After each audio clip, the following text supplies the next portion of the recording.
କହିଲେ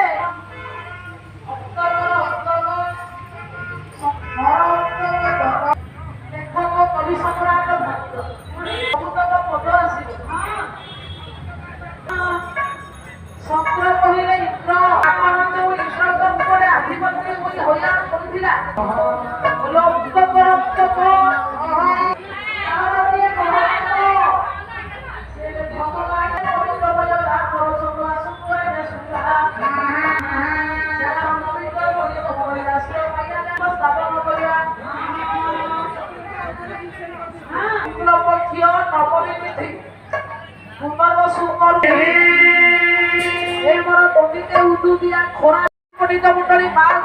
ব্রাহ্মণ